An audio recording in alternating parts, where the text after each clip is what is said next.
வணக்கம் தமிழ் மக்களே. இப்பதான் டிவில ஒரு நியூஸ் பார்த்தோம். நம்ம சின்னம்மா வந்து சொல்லிருக்காங்க அந்த போஸ்ட. அவங்க தான் வந்து ஓபிஎஸ் ஐவை டெல்லிக்கு அமுச்சு வச்சாங்களாம். அவங்க தான் வந்து ஓபிஎஸ் ஐவை இப்ப மதுரைக்கு அமுச்சு வச்சாங்களாம் ஜல்லிக்கட்டு நடத்துறதுக்காக. எங்களுக்கு வந்து ஒரு டவுட். அம்மாவே நீங்க தான் அமுச்சு வச்சீங்களா சின்னம்மா?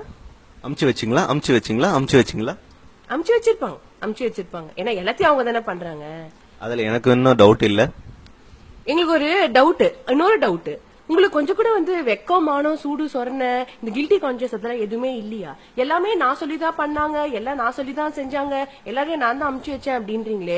ஏமா இந்த மெரினா பீச்ல அதே மாதிரி எல்லா ஊர்லயும் எல்லா மாவட்டங்களையும் உட்காந்துட்டு இருக்காங்க இளைஞர்கள், பெண்மணிகள், கர்ப்பிணி பெண்கள், குழந்தைங்க, பெரியவங்க எல்லாருமே இந்த ஜல்லிக்கட்டுக்காக. அவங்க எல்லாம் என்ன லூசா வேலை வெட்டி இல்லாம வந்து உட்காந்துட்டு இருக்காங்க நினைச்சிட்டு இருக்கீங்களா? நீங்க எல்லாரையுமே ஒருத்தரும் வந்து உணர்வு பூர்வமா உயிரா வந்து உட்காந்துட்டு இருக்காங்க. அவங்க வீடு வாசல விட்டுட்டு வந்து உட்காந்துட்டு இருக்காங்க.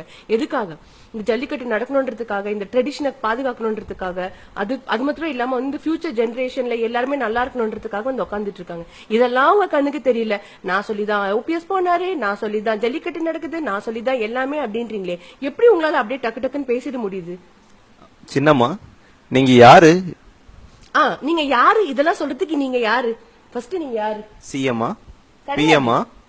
நேத்து வரைக்கும் ஆயமாவா இருந்தீங்க. இப்ப திடீர்னு இப்படி வந்து சொல்றீங்களே.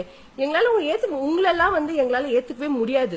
அம்மா இருந்த இடத்துல கண்டிப்பா உங்களை ஏத்துக்கவே முடியாது. ஏதோ சில பேர் வந்து உங்களை சின்னம்மான்னு சொல்லிட்டு திரியுறாங்க, அது இருக்கலாம். ஆனா கண்டிப்பா ஒரு ஸ்டேபிள் லீடரா உங்களால எங்களால ஃபியூச்சர்ல ஏத்துக்கவே முடியாது. சரிங்களா? இங்க ஒன்னும் ஃபேன்சி காம்படிஷன் ஒன்னும் நடத்தல. அம்மா மாதிரி ட்ரெஸ் போடுறதும், அம்மா மாதிரி நடக்கிறதும், அம்மா மாதிரி பேசுறதும், இதெல்லாம் வந்து பாக்குறதுக்கு சின்ன குழந்தைங்கிட்ட வந்து லாலிபாப்பை காட்டி ஏமாத்துற கதையா இருக்குது. இதெல்லாம் வந்து இன்னும் நடக்காது இந்த மாணவர்கிட்ட. சின்ன குழந்தைங்க அப்படின்னு சொல்றப்பதான் இன்னும் ஞாபகம் வருது. தமிழ்நாட்டுல இருக்க சின்ன குழந்தைய கூட உங்களால ஏமாத்த முடியாது. சரிங்களா? கொஞ்சம் பார்த்து நடந்துக்கோங்க. வெல்வோம் தமிழ் மக்களே. இது நமது உணர்வு, நமது உயிர், நமது தமிழ். சரிங்களா? தமிழன் என்பதில் நாங்கள் பெருமைப்படுகிறோம். தமிழன்டா.